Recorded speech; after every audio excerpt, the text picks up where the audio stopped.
গতকালই আপনাদেরকে আমি জানিয়েছিলাম যে আরএসএস প্রধান মোহন ভাগবত কলকাতায় আসছেন। এই ভিডিও আপনারা যতক্ষণে দেখছেন ততক্ষণে অলরেডি মোহন ভাগবত কলকাতায় এসে গেছেন। কিন্তু মোহন ভাগবতের কলকাতায় আসায় আপনার বা আমার জীবনে কি প্রভাব রয়েছে বা কি প্রভাব পড়তে চলেছে, এটাই হচ্ছে আজকের বিষয়। আরএসএস প্রধান এসছেন, তিনি 10 দিনের জন্য পশ্চিমবঙ্গে থাকবেন। এর মধ্যে প্রথম 5 দিন হচ্ছে কলকাতায় সফর, কলকাতায় তার প্রবাস। এই কলকাতায় যে 5 দিন তিনি থাকবেন তাতে খুব গুরুত্বপূর্ণ সিদ্ধান্ত নেওয়া হবে যা প্রভাব ফেলতে চলেছে বঙ্গীয় রাজনীতিতে। আরএসএস এর তরফে কালকে একটি সংবাদ সম্মেলন করা হয়েছিল। এই সাংবাদিক সম্মেলনে তারা বেশ কিছু বিষয় জানিয়েছেন, কিছুটা আভাস দিয়েছেন। যদিও আরএসএস এর যে ঘরানা কাজ করার কর্মপদ্ধতি, তাতে তারা গোটা বিষয়টি বলেন না, উজ্জ্বল রেখেই বলেন, কিন্তু যেটা বলেন সেটা থেকে কিছুটা অনুমান করে নিতে হয়। সেই জায়গায় দাঁড়িয়ে যেটা বোঝা গেল যে প্রথম 5 দিন তিনি সংঘের যে রদবদল হবে, সাংগঠনিক রদবদল, সেই বিষয়ে আলোচনা করবেন। পাশাপাশি রাষ্ট্রীয় আরএসএস এর যে কর্মপদ্ধতি সেটা নিয়ে তো আলোচনা হবে, এবং আরএসএস এর যে শাখা সংগঠন তাদের কর্মপদ্ধতি, কর্মবিস্তার এবং বিভিন্ন বিষয়ে আলোচনা হবে। এছাড়াও তারা বললেন যে মতাদর্শগত সংগঠন যারা আছেন তাদের বিষয়েও আলোচনা হবে। মতাদর্শগত যাদের সঙ্গে তাদের মিল রয়েছে এই ধরনের সংগঠন কি, এবিপি তাদের শাখা সংগঠন ছাত্রদের, পাশাপাশি ভারতীয় জনতা পার্টি তারা স্বীকার করেন না যে এটা তাদের রাজনৈতিক বর্ধিত পরিবারের সদস্য, কিন্তু এটাই বাস্তব যে বিজেপি হচ্ছে আরএসএস এর একটি রাজনৈতিক বর্ধিত পরিবারের সদস্য। তো আরএসএস বিজেপির বিষয়ে বেশ কিছু গুরুত্বপূর্ণ সিদ্ধান্ত হতে চলেছে, এমনটাই সূত্রের খবর। দুই পক্ষের কোনো পক্ষই এটা স্বীকার করেন না, তাদের ঘরোয়া বিষয় যেহেতু। কিন্তু যেটা জানা যাচ্ছে যে খুব বড় একটা সিদ্ধান্ত হতে চলেছে, যে জটিলতা বিজেপির মধ্যে এখন রয়েছে, যে পরবর্তী সুকান্ত মজুমদারের পর কে হবেন বিজেপির পরবর্তী সভাপতি, কিংবা সুকান্ত মজুমদার থাকবেন কিনা, সে বিষয়ে একটা গুরুত্বপূর্ণ আলোচনা হবে। বিজেপির যারা কর্মী সমর্থক আছেন তাদের একটা অংশ চাইছেন যে সুকান্ত মজুমদারের বদলি খুব দ্রুত এ বিষয়ে সিদ্ধান্ত হোক। সংঘ চাইছে যে ঠিক সুকান্ত মজুমদারকে রেখে দেওয়া যায় কিনা সে বিষয়ে তারাও আলোচনা করছে। কারণ সুকান্ত মজুমদারকে সরিয়ে দিয়ে নতুন কাউকে আনলে তার পক্ষে 1 বছরের মধ্যেই রয়েছে ভোট, এবং মোটামুটি 6 মাস তিনি সময় পাবেন সংগঠন সাজানোর, এবং তারপরে 6 মাসে ভোটের ময়দানে তাকে নেমে যেতে হবে। সে জায়গায় দাঁড়িয়ে তিনি কতটা সাফল্য পাবেন সেটা একটা প্রশ্নের বিষয় রয়েছে।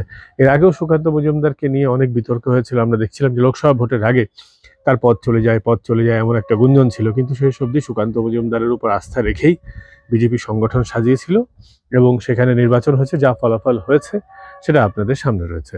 কিন্তু সুকান্ত মজুমদারের উপরেই আস্থা দেখানো হয়েছিল। এরপর ভাবা হচ্ছিল যে লোকসভা ভোট মিটে গেলে সুকান্ত মজুমদারের বদলি খোঁজা হবে, কিন্তু ডিসেম্বর পার হয়ে গেল, সুকান্ত মজুমদারের বদলি হলো না। ফলে সংঘের যে মতামতটা রয়েছে সেটা হচ্ছে আপাতত সুকান্ত মজুমদারকে সামনে রেখেই নির্বাচন হতে পারে, কিংবা এই বিষয়ে সিদ্ধান্ত নেওয়া হবে। সে ভাবটাই এখন নির্ভর করছে এখন সংঘপ্রধান মোহন ভাগবতের এই সফরের উপরে। এটা একটা খুব গুরুত্বপূর্ণ আপডেট আপনাদের জন্য আমি নিয়ে এসেছি, এবং মোহন ভাগবত ঠিক করবেন সুকান্ত মজুমদার থাকছেন কিনা।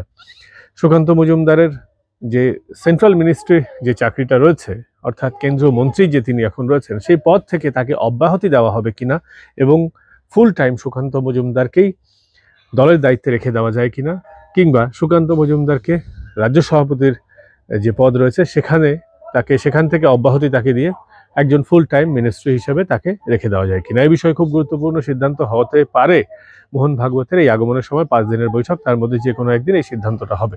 তবে সেই সিদ্ধান্ত হবে সেটা যদি জানতে পারি আপনাদের নিশ্চয়ই জানাবো। তবে এই বিষয়টা তো রয়েছেই, পাশাপাশি সাংগঠনিক অন্যান্য কাজকর্ম রয়েছে, এবং 100 বছর আরএসএস এর এই বছর কমপ্লিট করলো। সেই সংঘের শতবর্ষ, আরএসএস এর শতবর্ষের বিভিন্ন কার্যক্রম হবে। পাশাপাশি আরএসএস একটা গুরুত্বপূর্ণ কাজ করতে চলেছে, এবং সেই বিষয়েও আলোচনা হবে।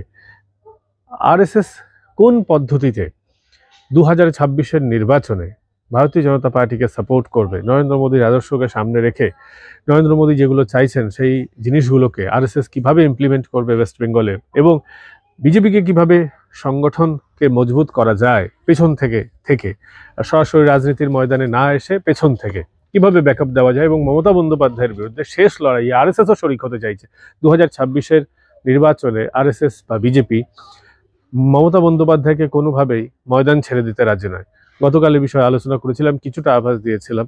আজকে খোলাখুলি বলছি যে আরএসএস এবং বিজেপি মমতা বন্দ্যোপাধ্যায়কে 2026 সালে খোলা ময়দান ছেড়ে দিতে একেবারেই রাজি নয়, এবং লড়াইটা হবে হাড্ডাহাড্ডি, সেইভাবেই কিন্তু সেই কারণেই মোহন ভাগবত পশ্চিমবঙ্গে আসছেন এবং 10 দিন থাকছেন। এর আগে কোনো সংঘপ্রধান, কোনো আরএসএস এর চিফ পশ্চিমবঙ্গে এসে 10 দিন থাকেনি। 1 দিন 2 দিন সর্বোচ্চ 3 দিন, কিন্তু 10 দিন থাকার একটা তাৎপর্য আছে এবং মমতা বন্দ্যোপাধ্যায় সেটা খুব ভালোই জানেন।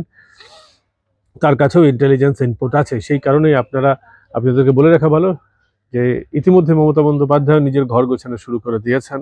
বিধানসভায় মমতা বন্দ্যোপাধ্যায় বিধায়কদের নিয়ে আলোচনা করবেন, সেখানে তিনি কি কথা হবে সেটা মিডিয়ায় কিছুটা জানা যাবে, বাকিটা আন্দাজ করে নিতে হবে। কিন্তু মোটের উপর বিষয় হচ্ছে মমতা বন্দ্যোপাধ্যায় বুঝতে পেরেছেন যে আরএসএস এবার আর 2026-এ একটা ব্যাটল গ্রাউন্ড রেডি করছে। একেবারে ক্লিন চিট মমতা বন্দ্যোপাধ্যায়কে দিচ্ছে না, একেবারে খোলা ময়দান দেবে না। আরএসএস এবং বিজেপি সম্মিলিতভাবে যদি লড়ে, তাহলে মমতা বন্দ্যোপাধ্যায়ের কাছে সেই 2021 সালে যেই ধরনের চ্যালেঞ্জ এসেছিল, ফলাফল কি হয়েছিল, কেন হয়েছিল, সেটা নিয়ে অনেক বিশ্লেষণ আছে, অনেক মতামত আছে। কিন্তু যেভাবে হাড্ডাহাড্ডি লড়াই 2021-এ হয়েছিল, সেই হাড্ডাহাড্ডি লড়াই 2026-এও হবে। 2021-এ বিজেপি এই ভোট মেকানিজমের জায়গায় কিছুটা জায়গায় পিছিয়ে পড়েছিল, কিছু জিনিসগুলো আঁচ করতে পারেনি। এই আইপ্যাক যে খেলাটা খেলেছিল কাউন্টিংয়ে, সেই খেলাটা বিজেপি অনেক পরে বুঝতে পেরেছে, বা বিজেপি যতক্ষণে বুঝেছে ততক্ষণে আর তার কাছে কিছু করার ছিল না। এবছর বিজেপি সবটাই জানে, কারণ 2021, 2024-এর নির্বাচন যেভাবে হয়েছে, কাউন্টিং যেভাবে হয়েছে, বিজেপি বুঝে গেছে যে তৃণমূল কিভাবে লড়াইটা করে, এবং সেই লড়াইটা দিতে যাওয়ার জন্য যা যা প্রয়োজন তা এখন থেকেই ঘর গোছাতে শুরু করেছে আরএসএস বিজেপি, এবং সম্মিলিতভাবে 2026-এ এই লড়াইটা তারা দেবে। এই লড়াইটা দেওয়ার জন্যই সংঘপ্রধান আসছেন এবং সমস্তটাই এ বিষয়ে আলোচনা হবে, এবং 2026-এর রণকৌশল তৈরি হবে। সংঘপ্রধানের আগমনের পর থেকেই ঝাঁপিয়ে পড়বে বিজেপি এবং তার প্রতিফলন আপনারা দেখতে পাবেন। এটাই হচ্ছে সংঘপ্রধান মোহন ভাগবতের পশ্চিমবঙ্গে আসার যে উদ্দেশ্য, তার একটা অংশ। এছাড়াও তার কি কি উদ্দেশ্য রয়েছে, বেশ কয়েকটা বিষয়ে আরএসএস প্রধান বার্তা দিয়ে যাবেন দলের কর্মীদের। কি কি? এক হচ্ছে স্বদেশিয়ানা, ভোকাল ফর লোকাল, এই বিষয়টাকে জোর দেওয়া হবে। এগুলো দেখানোর জন্য যে কর্মসূচিগুলো রয়েছে তা তো রয়েছে, পাশাপাশি বর্ধমানে একটি বড় জনসভা করবে আরএসএস এর তরফ থেকে। আপনারা পশ্চিমবঙ্গে কোনোদিন কোনো সভা দেখেননি। আরএসএস তরফ থেকে একমাত্র সারা বছরে একবার একটি জনসমক্ষে তারা আসে, যেটা হচ্ছে বিজয়া দশমীর কর্মসূচি। বিজয়া দশমীর কর্মসূচিতে আরএসএস এর যে হেডকোয়ার্টার নাগপুর, সেখানে একটা বড় সম্মেলন হয়। তো সেই ধরনের সম্মেলন আপনারা, তার একটা ছোট ভার্সন আপনারা পশ্চিমবঙ্গেও দেখবেন। অর্থাৎ আরএসএস সরাসরি বার্তা দেবে যে তোমাদেরকেও ময়দানে নামতে হবে, সমাজ বদলের কারিগর তোমাদেরও হতে হবে। সেই সমাজ বদলের কারিগর হতে গেলে যে যেই বার্তা দেওয়ার প্রয়োজন, সেটা বর্ধমানে আরএসএস এর মাঠ থেকে আমরা দেখতে পাবো। সাইয়ার কমপ্লেক্সে সেই অনুষ্ঠানটা আয়োজিত হবে।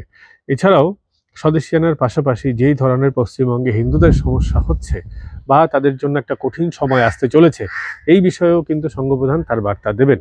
এছাড়াও কলকাতার মধ্যে একটা গুরুত্বপূর্ণ বিষয় আছে যে আরএসএস এর সর্বভারতীয় স্তরের গুরুত্বপূর্ণ 6 জনকে নিয়ে, এটাকে তারা টোলি বলে, সেই টোলি বৈঠক হবে। অর্থাৎ 6 জন গুরুত্বপূর্ণ সদস্যকে নিয়ে তারা চিন্তন মন্থন করবেন যে আগামী দিনে কর্মসূচিটাকে কিভাবে নিয়ে যেতে হবে। এটাই ছিল আপাতত ভিডিওর সারাংশ। আর বাকি বিষয় ফের কাল আলোচনা হবে, দেখা হবে ফের কাল পরবর্তী পর্বে। ভালো থাকবেন, সুস্থ থাকবেন।